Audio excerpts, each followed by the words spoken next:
a reboot series to the Saw franchise, as you can tell by its full title, Sprial from the Book of Saw. In this movie we have Chris Rock. He's a police detective and he has been investigating a lot of new murders that have been going on, similar to the Jigsaw murders that happened during the Saw franchise. He's teamed up with this rookie detective and together they're trying to decipher who this new Jigsaw wannabe killer could be. So ultimately what we have here is not so much a horror movie, it's more of a murder mystery with some torture, gore, horror elements to it. I was never too big into the Saw franchise. You guys know me, I've never been a huge horror movie fan. I did finally see the first Saw for the first time ever a few months back, and I actually really loved it. I really enjoyed the twist at the end. I did not see that coming. But I did feel, even though I didn't see any of the Saw sequels, I did feel it was a franchise that ran its course for a little too long. I mean, what did they make, like 9-10 movies out of it?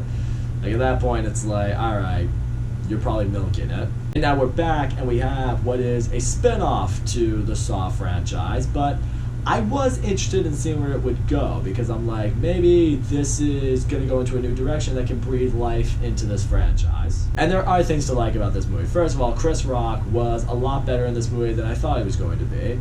It was difficult for me to imagine Chris Rock being in a horror movie, being a serious character, because, you know, Chris Rock is just one of the funniest people in the world. First scene out of the gate, I thought he would be great in this movie. He delivers this hilarious but very true monologue about a movie that I really love. If you've seen Sprial, you know what I'm talking about. It's actually the kind of talk that me and one of my really good friends have all the time regarding that movie. And I really did buy into him as this police officer. He wants to find this killer. He wants to do his dad, Samuel L. Jackson, played by Samuel L. Jackson anyway, he wants to do him justice because he was a very famous police detective in this department that he works in. He is smart, he understands the life of a cop, he's very invested into this murder. But I will say this, I still don't feel like Chris Rock ever hit the full potential that he could have hit with this movie.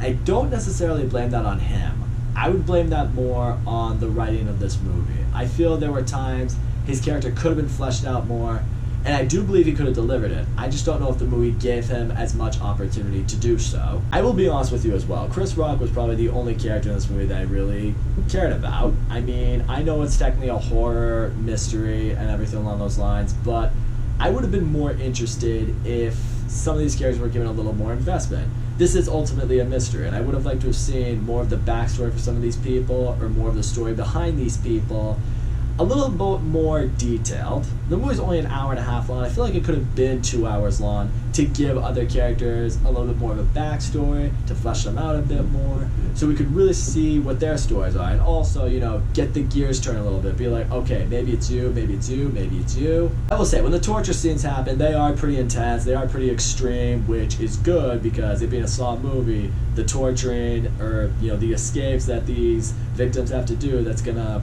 ultimately kill them, or at least leave them very deformed, they are pretty disturbing, and you feel that way when you watch it. I did appreciate that. Part of me did feel like some of them were kind of breezed through a little bit. I guess if you're gonna make these scenes happen, you should prolong them to the effect that you can. I felt like the movie, for at least a few of them anyway, dialed them back a little bit. I will also say this, I appreciate that Sprial took this movie in the direction of going into a mystery thriller. What I didn't appreciate was the execution of the mystery.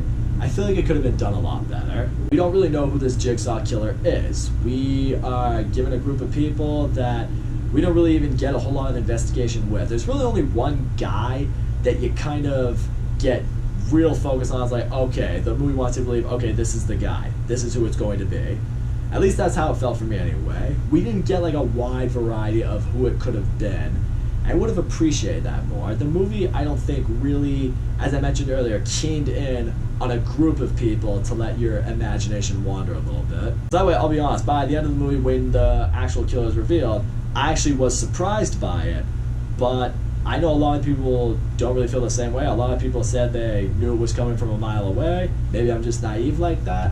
But for me, I was just like, oh, okay, well, I guess that makes sense. Once, you know, the character gives their whole backstory about why they're doing what they're doing, it does make sense.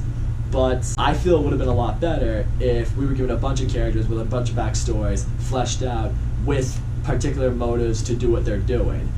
Not rather than having at the very end, the killer is revealed and their entire backstory is given to you, and you're just like, oh, okay, well, it makes sense why you're the killer, but I don't know, I wish it was executed a little differently. I'll say, because the mystery in the movie didn't have me engaged as much as I would have liked to, the movie drags on. The pace in this movie isn't great. It's like an hour and a half.